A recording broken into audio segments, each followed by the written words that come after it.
Welcome in to News and Views with Tom Lamprecht. The stories you've heard and the ones you need to hear. America is back. America is back. Build back better. Fully paid for. Big government socialism. Surge in consumer prices. Biggest increase in 31 years. We understand the frustration that Americans feel. The rising cost of inflation. COVID, school, jobs, cost of a gallon of gasoline. Your life, your values, your voice. This is News and Views with Tom Lamprecht on Talk 96.3 and 103.7. All right, welcome in. Lots to talk about. News and Views for a Wednesday. This Kyle Rittenhouse trial up in Wisconsin. What's interesting is this is about 50, 60 miles from Chicago. And there was an internal memo circulated to officers in the Chicago Police Department. Again, a good hour away from where the trial is taking place. They're basically saying no time off. And if you plan to take time off, cancel your plans because everybody is going to report for work. And didn't come out. The memo didn't come out and said this is related to Kyle Rittenhouse. But the insinuation is pretty strong as this case for the prosecution is the wheels have fallen off. It is bizarre, even to the point that earlier today the judge scolded the prosecution for how they're conducting this trial. And the wheels really fell off the case on Monday when the prosecution's star witness went out on a limb. This is cut one, Clark. Went out on a limb. I mean, this is, Benny and I were just talking before the program. How is this question asked by the defense and the prosecution hasn't already taken this witness through this line of questioning before he got on the stand? But this is how it went down on Monday. It wasn't until you pointed your gun at him, advanced on him, with your gun, now your hands down, pointed at him, that he fired, right? Correct. So, that pretty much winds up the case right there. That sounds like self-defense. Yeah. I mean, within a 15-second soundbite, you've got why Kyle Rittenhouse is going to be found not guilty. Interestingly, he took the stand today. To me, that was shocking. I did not expect that. Well, the only thing I can figure out, we were talking about this again before we went on the air, they must feel like they have sewn this thing up. Although the flip side of that question, that story is, if you've got it sewn up, why would you take this chance? I've got to think they think that this is a slam dunk, and this guy is really sharp, and let's go ahead and put him on the stand. But the prosecution is going to go after him big time. And again, though, but it was in that context that the judge got a little irritated at some of the questions from the prosecution and really slapped the wrist of the prosecution. I actually got a chance to listen to a little of his testimony early on, and they had to take a break. He just lost it in Kyle Rittenhouse and just really started sobbing when he started asking him, about the events that night, and he just got completely emotional, and he just had to stop and take a recess. So, and it's, from what I've listened to, it was, if you're sitting in the courtroom, it was not rehearsed, it was not fake or anything. He's really a kid. It's yeah, a kid he is. kid that's reliving the fact that, well, at the end of the day, whether it's self-defense or not, you took a life. That's... And listen, whether it's in war or you're defending yourself and it's totally justified. I can't imagine the emotions. Thankfully, I've never had to live through that situation. A lot of folks have, where you take, it could be an automobile accident in which you're not at fault. But when someone loses their life and you're involved in it, yeah, the emotions of that have got to be mind-boggling. But, there's another aspect to this. And again, getting back to the Chicago Police Department saying don't take any time off because they know that this verdict is going to come down. And by the way, I'm not an attorney. I'm not. Don't even pretend to be one. But as an amateur just observing this case, I don't see how Kyle Rittenhouse is not going to be found not guilty. I just don't see it. I just think he's going to be acquitted of these charges. But the mainstream media is not reporting the details of this. I mean, you've got to go to some sort of conservative media outlet to find out what's really going on, or you've got to be following the trial. And, this is another case where we probably will have, I hope not, I hope I am wrong, but it would not surprise me at all if you don't have Black Lives Matter and Antifa, who got Kyle Rittenhouse in this situation in the first place. And people say, okay, well, he shouldn't have been there anyway. Why was he even there? He shouldn't have been out there. Well, neither should the rioters have been out there. No, he definitely shouldn't be. I mean, he was a kid. He shouldn't have been there. But the fact of the matter, he was. He was. And you have a right to defend yourself. But the problem, if we have this kind of, if we have a verdict, which I'm fully expecting a not guilty verdict, it should not have gone to trial to begin with. Probably not. But if we have any violence, it is on the hands of the mainstream media because they have fanned the flames of this. They called him a white supremacist. Yes. And it's just amazing to me that they're not going to be held accountable for anything, just like they're not held accountable. I mean, heck, the protest to begin with was a result of the Jacob Blake shooting, of which Jacob Blake admittedly pulled a knife on a police officer, and a police officer shot him.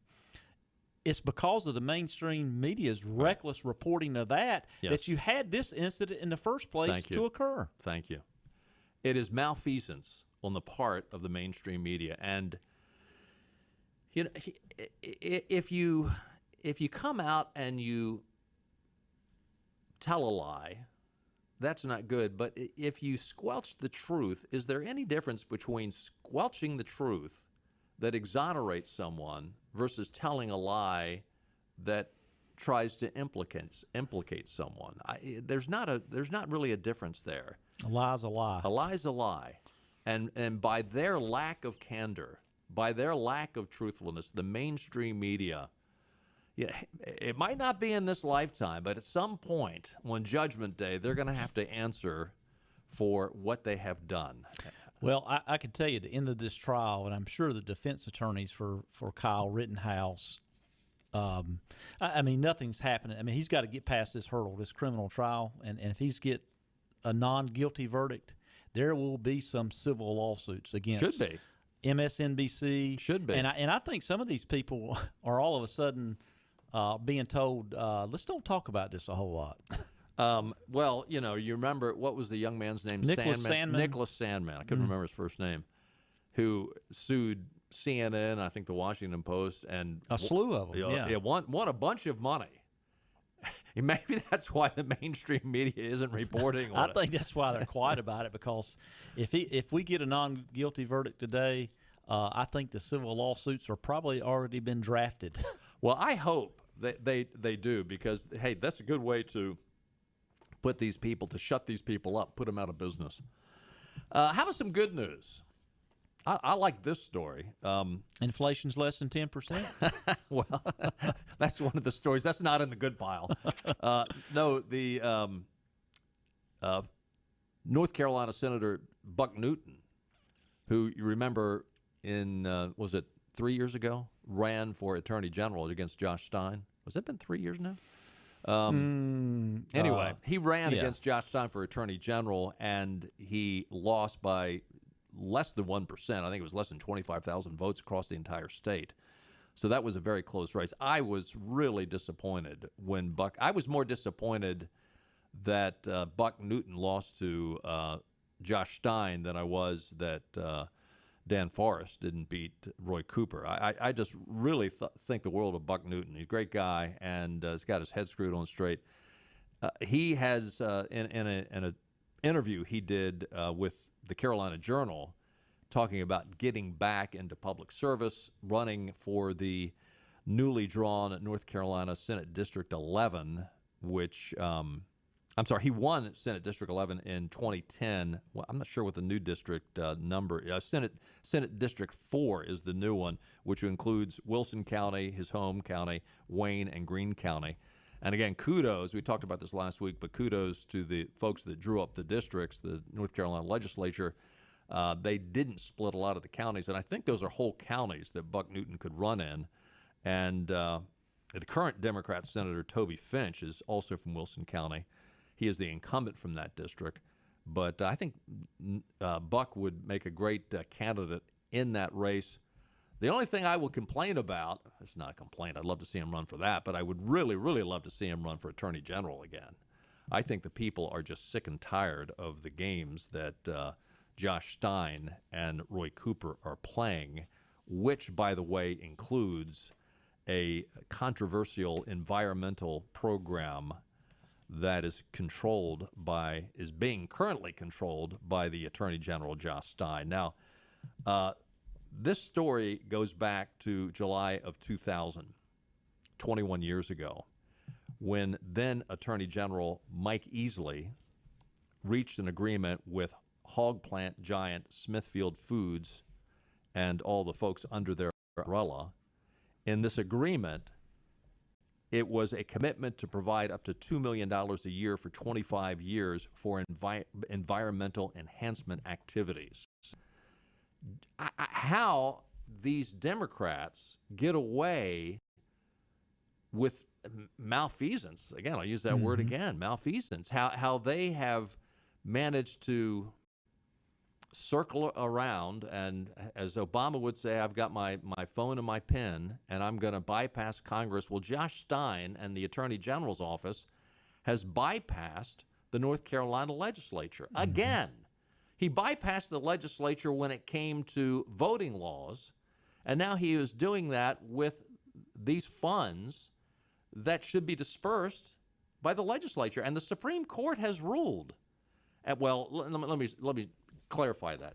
The Court of Appeals, the North Carolina Court of Appeals, has ruled that, look, financing like this, the distributing of funds is up to the state legislature. And again, we're going through this right now with another liberal judge as it relates to the Larandro case and distributing money for schools.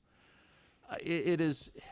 I mean, the Constitution's clear on it. The General Assembly controls the purse strings in North Carolina.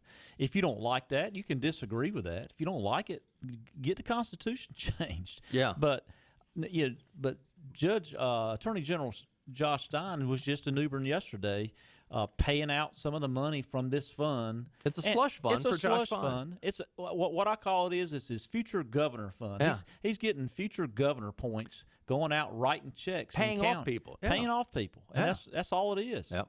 And you know what, the Supreme Court in North Carolina, I think, ruled on that like 6-1. Of course, that Democrat-controlled Supreme Court, that every vote that they did was just protected Democrats. Yeah, that was just a couple of years back. Yeah.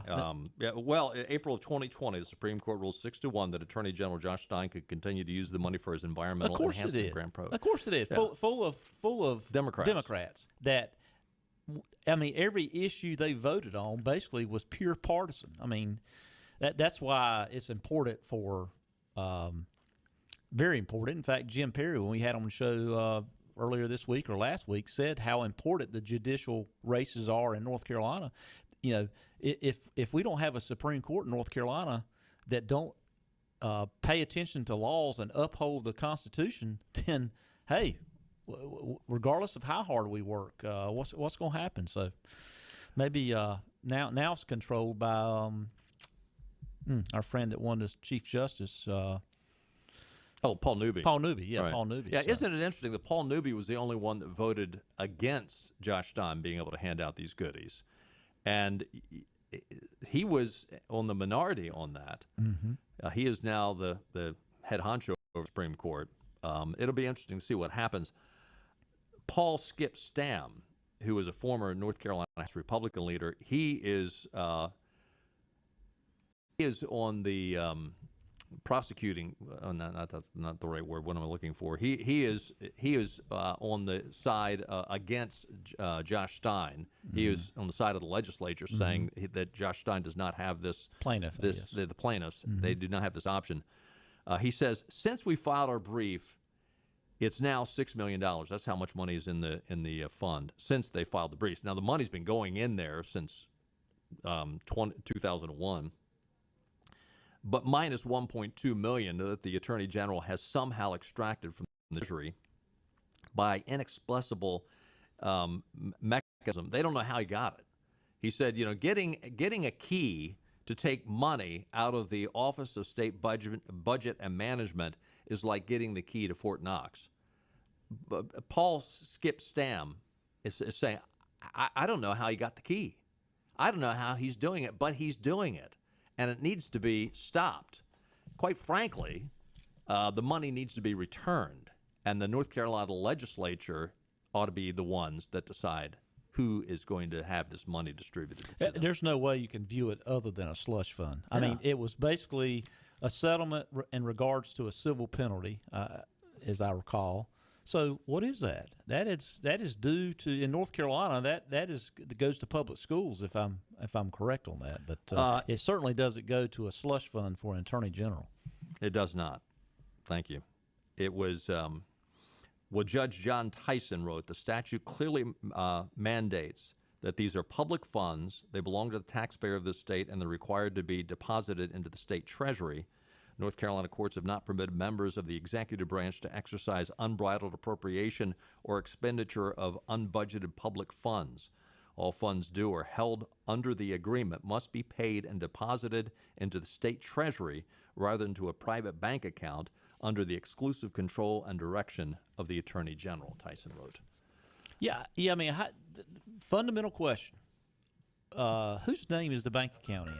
Hey, that's a great question. Who's signing the checks? Yeah, apparently Josh Stein. Apparently he's got $6 million in his account and just doles it out as he wishes.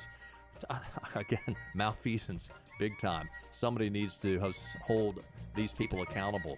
I think this is the beginning of anarchy. I mean, not the beginning. We're well into it. This is anarchy. Stay with us. We'll be right back.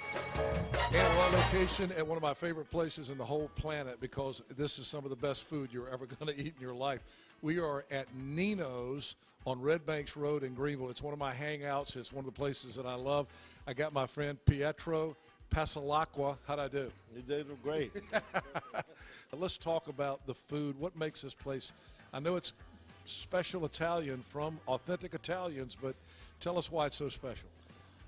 Because everything we do, it's really what we came up on the menu from what we did at home, from my grandparents, my parents. So it's exactly what we eat at home, and that's the way we cook. That's why it's special. And the atmosphere in this place is special also. From the bar to the two dining areas. You got two different dining areas, and now the weather's nice, so there's going to be a lot of folks that want to eat outside. Yeah, we have two rooms. One room is designed a little different. We're also working on the patio to make it more attractive and more useful in the summer with a cocktail service. And we're always improving our services. And, of course, my friends here, my buddy, Chef Massimo, who I love, and Sal and Pietro, you guys do a great job here. Not just Italian, but I had a great pork chop here the other night. You got great steaks, too. Mm-hmm. Yes, we're also adding filet mignon in the future on our menu. And Massimo is coming out with a really good side dishes for it. And so we're really excited to come out with new meats and fish dishes. All right, Nino's on Red Banks Road in Greenville. Same people that give you Marabello's and the great pizza that you get at Marabello's, but this is fine dining at Nino's. If you haven't been here, you don't know what you're missing. Come see them at Nino's on Red Banks Road. And Pietro, what is that famous saying about Nino's? The food that you enjoy with people that you love. Hi, I'm Richard Langley, and after helping my grandmother with an iPad she received as a gift, I realized how many other older adults may also have challenges with their own technology. Happy Grandma specializes in helping with any tech issue you may be experiencing. Whether it's setting up a new computer or TV, having issues with the printer or Wi-Fi, or showing you how to use your tech, we want to help you. To make it easier, we come directly to you with a smile on our face. When tech gets tough. When tech gets tough. When tech gets tough. When tech gets tough, get happy. Happy Grandma Senior Tech Support. Living easy is the sound of children laughing as you make memories with neighbors and friends. It's the sound of nothing at all. It's the smell of the salt air. Hear the waters against the marsh grass. See the beauty of our coast. Bow Coast, located in Beaufort, North Carolina. Southern living's best small town. This is your Drive at 5 and ENC with Tom Lamprecht. Welcome back to News and Views on Talk 96.3 and 103.7. Welcome back in. 25 minutes past the top of the hour. Taking a look at your weather forecast for tonight. Mostly clear, low around 47. Tomorrow's Veterans Day, and you're going to start out your day with some morning fog. Otherwise, sunshine, a high under 73, so another pretty day on Veterans Day. Tomorrow night, the chance of rain starts up, and actually 70% chance of rain on Thursday night. And Friday, showers in the morning, then the sun, partly sunny, later in the day with, again, a high in the 70s. So all in all, not too bad. And before I forget, tomorrow's Veterans Day. Today is the birthday of the United States Marine Corps. That's right. 246 years. So for all my Marine buddies out there, Semper Fi. Semper Fi, and some of them listen, so thank you. Happy birthday, Marines. Yeah, thank you for your service. Tomorrow's trivia question, Veterans Day. That's your category. So that's the only hint I'm going to give you today. WNCT is reporting the Onslow County School Board last night voted unanimously to make masks optional for staff and students starting next Monday. I had one mom send me a text, if we could only do that here in Pitt County. The board held its session Tuesday night to a packed house, anxious to learn if masks would be required to be worn another month by students and staff. There was an open period of discussion from the audience before the board gave its input, leading to the vote. Quote, I'm just here to speak in favor of relaxing the COVID-19 protocols, specifically the removing of mask mandates in the schools. Removing the mandate does not remove the ability to wear one. It just removes the requirement, said Onslow County parent Matt Gordon. We went from 476 positive cases to 36 positive cases for students out of a population of 27,000, Onslow County School Board member Jeff Hudson said. That tells me it's time to make masks optional, and they voted to do that. You know, it's interesting. By the way, up in Richmond, Virginia, that school board voted 63 on Monday to reverse course on vaccination mandates for teachers and staff, blocking their superintendent, Jason Karmas, from his plan to fire teachers who fail to comply with withholding their pay.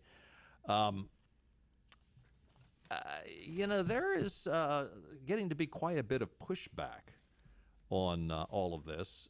Parents are saying, especially as it relates to their kids. Mm-hmm. By the way, did you see the picture of Maxine Waters? She was at a wedding over the weekend, packed, shoulder to shoulder packed, and she's in the middle of everybody. Nobody had a mask on. Well, she's part of the Lords, not the serfs. That's right. That's right. But, you know, locally here in adjacent county, Lenoir County, you know, they have mandatory masks. The vote is followed partisan lines the entire time. And the most hypocritical thing, the last meeting I was watching, and the guys that are voting not to allow it to be optional aren't wearing masks. Yeah. And they're like in their 60s, some of them older. Yeah. And I think little kids are probably, a 7-year-old, you know, doesn't need to wear a mask all day. If you think it's okay for you guys to be sitting shoulder to shoulder, and all of you are over 65. And a 7-year-old would recognize immediately the hypocrisy. You know, it doesn't take a genius to recognize hypocritical behavior, and that's exactly what it was. The Epoch Times is reporting federal workers who have recovered from COVID have filed a class action lawsuit against Anthony Fauci and the head of the CDC and other government officials over the COVID-19 vaccine mandate that still forces them to get the jab. Now, this is related to, wait a minute, I understand you want us to have immunity. I've got immunity. I've had COVID. I have natural immunity. Why aren't you allowing that to count? So they're suing on that basis. I can't imagine that they wouldn't win this. Now, I don't know if it would get to the Supreme Court, but I wouldn't be surprised if it did. But again, this is a perfectly reasonable alternative to getting the vaccine. I mean, you got three alternatives. You can ignore it. That's another alternative. You can be tested, which is a pain in the nose, or you can say, literally, or you can say, I've had COVID. I'm why aren't you counting that? I think they would win this lawsuit, and again, another piece of common sense, and yet those in charge want to just ignore common sense. The authoritarians want to just force Americans do what we say. Oh, it's all about control and authoritarianism. But I mean, what? Okay, you got your vaccine card, you got a stamp, 2 stamps if you've had 2 jabs, and you got someone's signature that you can't read. How is that any better evidence than somebody going to get a antibodies test showing that you have antibodies? Yeah, I mean, it makes sense. To me, it would be a slam dunk case, but it depends what judge they get in front of. Again, we talked about it, maybe yesterday. Why all of a sudden the flip-flop of, no, we can't mandate that in America, to you're firing people? Yeah. It's crazy. I think it's control. It's purely control. The rate of new COVID cases in California, which, by the way, their governor, we don't know where he is. He's still missing in action after he got his He's booster a pilot. shot. He's still doing the Halloween time, I guess. The COVID cases in California is currently more than twice the rate in Florida. Now, what is different about for one thing, in California, you have incredible mandates, including for kids. The big difference, though, is in Florida, Governor DeSantis has had success with launching his monoclonal antibody treatment sites throughout the state. That's the big difference. In California, is it even available? No, I don't think so. And even in North Carolina, I know of too many people that have gone to the hospital, and I'm not going to say what hospitals, but hospitals in eastern North Carolina. And when they have been asked if they're vaccinated, and when they say no, they say, well, going home, we can't do anything else for you.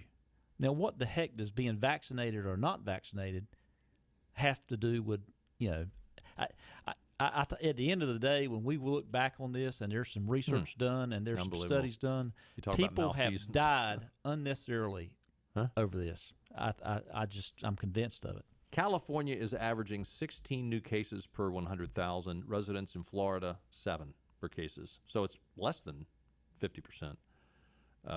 More than double in California compared to Florida. And again, you look at the demographics. Florida probably has a more elderly population. There's some cold places in Northern California. My hunch is Northern California, this isn't as big as issue as in Southern California. But, we hear all the rhetoric about how, Joe Biden gets up there and says, please go get vaccinated. We can't afford to lose you. We want to do this to save your life, blah, blah, blah, blah, blah. Yet when it comes to alternative treatments like the monoclonal antibody treatments, no. If you're in a state that's controlled by a Democratic governor, chances of you having this as an alternative slim to none. Yeah, and in the drive-by media, mainstream media, all summer just raked Governor DeSantis over the coals for the numbers in Florida. Just purely because they think he's a presidential candidate. No other reason. They think he's going to run for president. And now all these successes in Florida, the success he's had in saving lives, setting up these antibodies clinics, they're silent of it. Don't talk about it. Right. Again. And the numbers are there for them to talk about. They just quit talking about it. Right. It doesn't fit their narrative. I mean, Donald Trump was so right when he started the term fake news. I mean, we haven't heard that a lot since he's out of office, but he is absolutely correct. It is fake news. When you don't report the news or you decide what you're going to report on and what you're not going to report on, that belongs in the editorial page. It doesn't belong on the front page, but they continue. Yeah, not that we would ever express editorials here, but I mean, this is an editorial program. Exactly. From start to finish. We take a news story and we editorialize on it, and that's what you ought to be doing on the editorial page. But No, not so much. That's why we call it news and views. Maybe we should call it views and news because the views are a little stronger than big news. V, little N, right? Yeah, there you go. Have you heard about this story? Well, I know you have because we talked about it a couple of weeks ago when it first broke. Like the situation up in Loudoun County, Virginia, where that 9th grade girl was raped in the bathroom. Oh, is this the one in Charlotte? This is the one in Charlotte, Yeah. which is now finally making national news. And there's actually a little bit of a ray of sunshine to the story. I don't want to dance on somebody else's grave, but there's an unnamed high school girl in Charlotte who at the beginning of the school year was sexually assaulted by a young man. Now, this guy didn't claim to be transgender. He was heterosexual, and he assaulted this girl, putting his hands where they shouldn't have been. As a result, if you remember the story, this girl reported it, and she was suspended. Now, we talked about this because we mentioned the fact that the Charlotte-Mecklenburg Police Department, Sheriff's Department, investigated and arrested the kid that did this. But the principal and the vice principal, high school principal Diane Weston and assistant principal Nina Adams, said, well, we have no proof of this. And so since you reported this, we're going to have to suspend you. The mom was incensed. She took it to WBTV. They reported on it. The pushback has been very strong in favor of the girl and her mom. And as the good news, this happened at the Hawthorne High School. The principal, Diane Weston, and the assistant principal, Nina Adams, have been suspended. Great. Without pay. Usually they get suspended on these things, and I'm sorry, let me back that up. No, it is with pay. They've been suspended. For a second there, I misread that. I was thinking, oh, good, because they usually get it with pay. Yeah, so you were just wanting them to be suspended without pay. They've got a paid vacation, and unfortunately, it's the truth. What happens in these situations is they're suspended with pay, so they get 2 weeks off. Mm-hmm. Come back, and that's it. Oh yeah, we punished them. We gave them 2 weeks off with pay. Nonetheless, at least there's an acknowledgement that what this girl went through did happen. They need to have a look. Bottom line, they need to take these people's pay and give it to the girl's family. Absolutely. Now that might actually wake some people up. But by the way, this is not the first time this has happened. There was another girl a couple of years ago. Same thing happened. She had to sign a non-disclosure statement saying that she would not talk about it until after she could talk about it after she graduated. Are they that worried that if this gets out, people will not trust the school system? I think that ship has already sailed. I don't think they trust the school systems. But, to your point about they get basically a paid 2-week vacation, I know what'll happen. Well, they've had their noted in their personnel file. It's like the military. When you do something like that, yank a stripe off that sleeve. Yeah. You're no longer a principal. You gotta start over. Yeah. And your pay's going to be docked. Yeah. I mean, my gosh, they're docking people's pay because they're not getting vaccinated and this kind of thing. Oh, we'll give you paid leave. I just can't believe that the school system, school superintendent, didn't step in before and say, whoa, wait a minute. If Charlotte-Mecklenburg police have filed charges, don't you think it's a little premature for us to say the investigation's over and we're suspending somebody for a false accusation? I mean, that's just, how could they do that? Well, the public outcry has been so strong that the superintendent of the Charlotte-Mecklenburg school system did release this statement, not exactly an apology, but he said, as a parent, I understand the concerns many families are sharing about news coverage of incidents of misconduct. It is difficult for me not to give in to the parental instinct of providing information to help others gain a better understanding of situations which many times prove more complex than the news reports might lead one to conclude.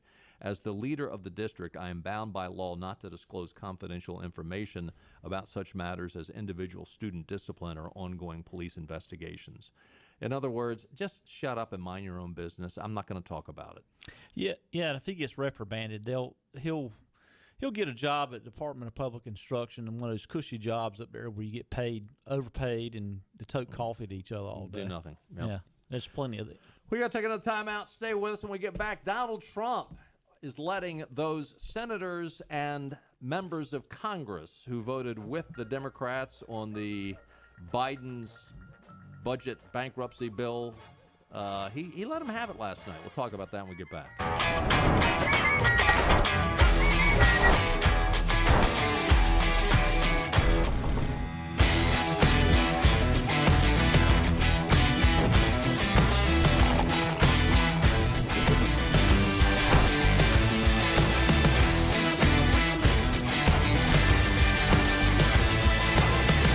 Break the chain.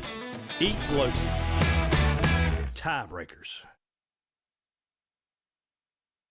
Sawyer's Fun Park in Winterville is now open. With over 40,000 square feet of family fun, daily money-saving deals, and a full-service restaurant, Sawyer's Fun Park is guaranteed to have something the whole family will love. Test your ninja skills on our 2-story obstacle course or head over to one of our 5 rock walls and race your friends to the top. And when you've worked up an appetite in our laser tag arena or our one-of-a-kind ropes course, grab a table over at the restaurant and try our world-famous Southern Monster Fries. Reserve your spot today at SawyersFunPark.com and come join in on the fun. My name is Dr. Neeti Armistead, Chief Medical Officer for Vidant Health. The following simple steps will help keep you and your community safe. Stay home as much as possible, wear a mask when out in public, avoid large gatherings, practice social distancing, and wash hands often. It's also important not to delay needed care. Vidant has taken important steps to provide you and your family with a safe environment. Learn more about COVID-19 and Vidant's response. Call 252-847-8000 or visit vidanthealth.com/COVID-19.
Acre Station Meat Farm, along with Lane Angus Beef, bring you Farm to Fork Beef. Stock your freezers now with affordable beef boxes, just in time for the grilling season. Farm to Fork Beef brings quality local beef to your family. From your traditional butcher shop, Acre Station Meat Farm. Come on down to Acre Station Meat Farm and find out why we're #1 in fresh cuts and friendly service. Acre Station Meat Farm, Highway 32 North, Pinetown. News and views. He's kind of a diva. He's absolutely fascinating. Ultimate gentleman spy. Irresistible to women, deadly to his enemies, a legend in his own time. You won't believe what he's going to say next on Talk 96.3 and 103.7. Here's Tom Lempreck. Welcome back in. Tom, Benny, and Clark. And President Trump last night held nothing back, criticizing Republican lawmakers who joined Democrats who helped pass the infrastructure bill last week, saying they ought to be ashamed of themselves. During his speech at the National Republican Congressional Committee dinner, I said last night, it was Monday night, Trump called out the 13 House members who supported the $1.2 trillion package, which it would not have passed had those 13 voted with Republicans instead of Democrats. He said, I love all House Republicans. Well, actually, I don't love all of you. I don't love the 13 who voted for Biden's infrastructure plan. Representative, well, I'm not going to read them all, but one of the representatives of the 13 was actually in attendance, Nicole Maliotakis of New York. And apparently Maliotakis said, well, let me put it this way. She was visibly shaken. It was apparent that she was not feeling comfortable. Malatokas has argued the infrastructure bill was incredibly good for the district she represents. Goodies. Yeah. Yeah. So goodies. in other words, you are a prostitute for what, okay, the money's not coming to you directly, although indirectly it'll mean votes for you, right? Yep. And you know this is terrible legislation, but since you, as Benny says, you got some goodies, you're willing to set aside your convictions, what you think is morally right, what is the long-term good for our liberties, for our nation, and you're a prostitute. There's other words I could use that are a little bit more graphic. I won't. But shame on you. You know what is the right thing to do, and you didn't do it. And listen, if we're going to get our nation back, there needs to be a commitment. I'm going to say no to these payoffs. Shame, and be honest with you, Kevin McCarthy should have had a speech like this to these people saying, wait a minute, I know some of you are going to get goodies in your district, but think of what you're doing to the nation. Don't sell your soul for a little passing piece of legislation. And bottom line is, if the Democrats could take it away from those districts that the Republicans are in, they would do that too. Oh, absolutely. And to Nicole, Maliotakis from New York. Right. Fred Upton from Michigan, and then it was Don Bacon from Nebraska that's been pushing back on this. I just asked him just one simple question. Do you think that Nancy Pelosi gives a damn about New York, Michigan, or Nebraska? Nope. They put these goodies in here for you to make you... It's a payoff. It's a payoff. It's a payoff, and like you said, you just said the heck with principles, the heck with what's right. It's bad legislation. It's bad budgetary issues, but you don't care because you'll be able to go back to your district and say, look what I got you. It's pathetic. Yep. Donald Trump's right about this. Oh, well, he's usually right about most things, huh? New inflation numbers for October came out. They're not good. The erosion of purchasing power is especially concerning given the wages are decreasing. Real average hourly earnings for all employees decreased by 0.5% from September to October. Real average weekly earnings decreased by 0.9% over the month, and hours worked in the average work week decreased by 0.3%. In the past year, since October 2020, real average hourly earnings decreased 1.2%. Americans for Tax Reform states people are working less and are earning less while inflation surges, meaning that purchasing power is being eroded. Joe Biden responded to the numbers by, this guy's a clown. This is what he said, quote, on inflation, today's report shows an increase over last month. Inflation hurts Americans' pocketbooks, and reversing this trend is a top priority for me. I want to re-emphasize my commitment to the independence of the Federal Reserve to monitor inflation and take steps necessary to combat it. Price increases reflect the ongoing struggle to restore smooth operations in the economy in the restart. I am traveling to Baltimore today to highlight how my infrastructure bill will bring down these costs, reduce these bottlenecks, and make goods more available and less costly. Going forward, it's important that Congress pass my Build Back Better plan. Oh, my goodness. Now, I obviously made this statement as it relates to inflation prior to when he went to Baltimore and prior to when these numbers came out.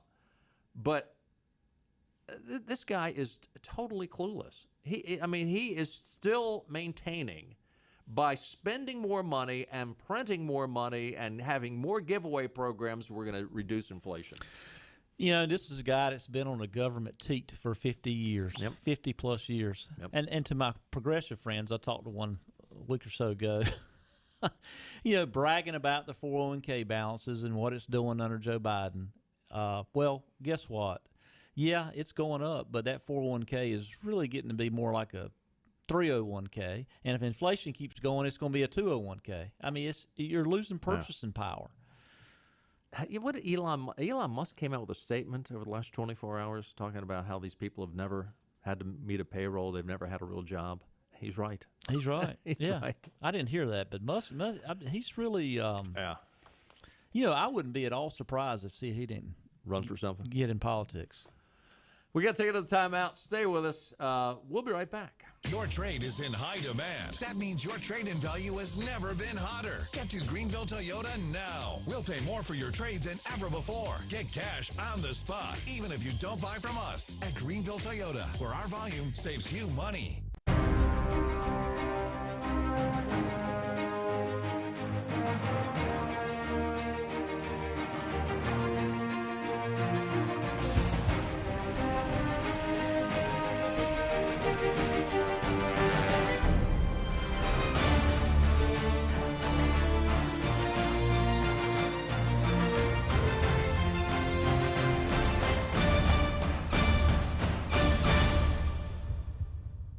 Air Service is back at Pitt Greenville Airport, offering safe, clean facilities and flights from American Airlines. That means the short commute, quicker lines, and better prices that get you where you're going fast and easy. See it for yourself. There's great things inside at Pitt Greenville Airport. Sawyer's Fun Park in Winterville is now open. With over 40,000 square feet of family fun, daily money-saving deals, and a full-service restaurant, Sawyer's Fun Park is guaranteed to have something the whole family will love. Test your ninja skills on our 2-story obstacle course or head over to one of our 5 rock walls and race your friends to the top. And when you've worked up an appetite in our laser tag arena or our one-of-a-kind ropes course, grab a table over at the restaurant and try our world-famous Southern Monster Fries. Reserve your spot today at SawyersFunPark.com and come join in on the fun. My name is Dr. Neeti Armistead, Chief Medical Officer for Vidant Health. The following simple steps will help keep you and your community safe. Stay home as much as possible, wear a mask when out in public, avoid large gatherings, practice social distancing, and wash hands often. It's also important not to delay needed care. Vidant has taken important steps to provide you and your family with a safe environment. Learn more about COVID-19 and Vidant's response. Call 252-847-8000 or visit vidanthealth.com/COVID-19. Acre Station Meat Farm, along with Lane Angus Beef, bring you Farm to Fork Beef. Stock your freezers now with affordable beef boxes just in time for the grilling season. Farm to Fork Beef brings quality local beef to your family. From your traditional butcher shop, Acre Station Meat Farm. Come on down to Acre Station Meat Farm and find out why we're #1 in fresh cuts and friendly service. Acre Station Meat Farm, Highway 32 North, Pinetown. Air Service is back at Pitt Greenville Airport, offering safe, clean facilities and flights from American Airlines. That means the short commute, quicker lines, and better prices that get you where you're going fast and easy. See it for yourself. There's great things inside at Pitt Greenville Airport.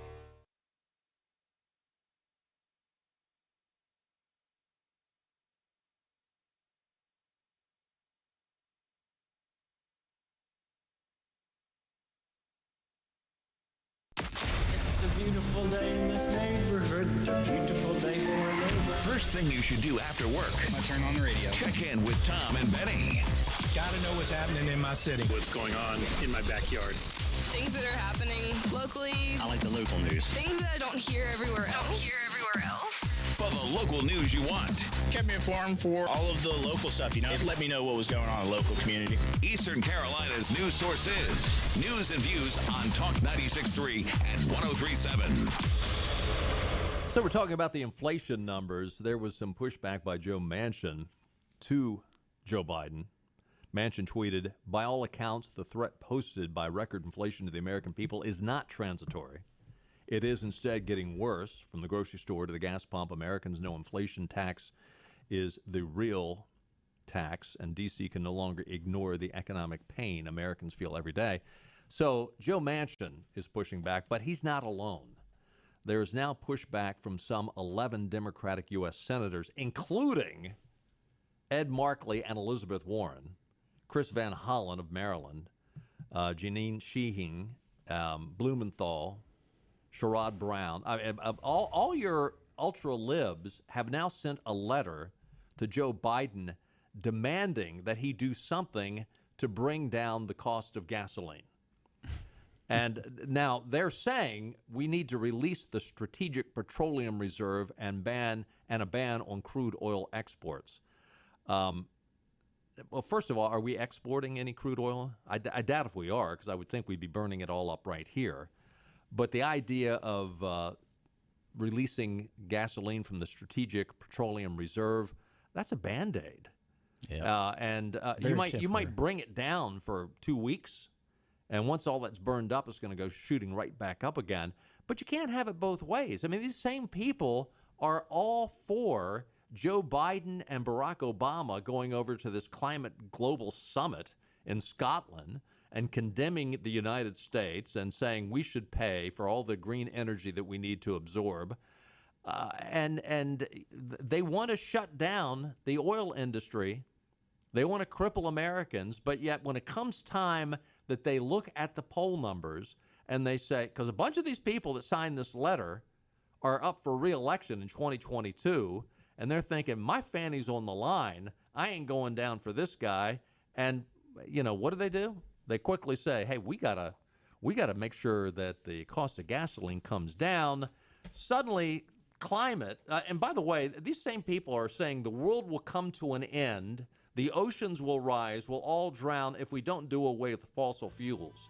But as soon as they realize I might not be reelected, they're signing onto this letter saying, hey, Cousin Eddie, do something about the cost of gasoline. Well, it's, the knucklehead John Kerry talked about that the United States was going to be completely green in 2035. That is so laughable. It can't happen. But, hey, we'll just freeze this winter and poor people will pay at the pump and pay to get their houses heated. And, hey, maybe they'll see it then. Hey, listen, we got to run for this Wednesday. Join us again tomorrow. We'll play political trivia. Lots more to talk about. Have a great night. See you tomorrow at 5. Bye-bye, everybody. All right.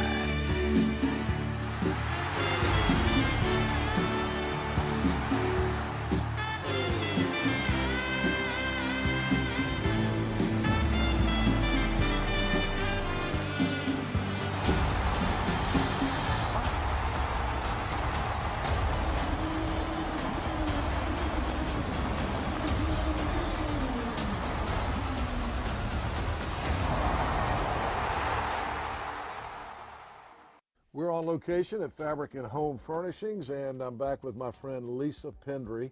And Lisa's been telling me about all the great renovations that have been going on here in the store, and I've been looking around, and it looks fantastic. Tell us what you've done here. Well, we've knocked some walls down, we've painted, we've added some new vendors, lots of new exciting things going on. So we're making room for everybody to get what they need to transform their homes. Looks fantastic in here.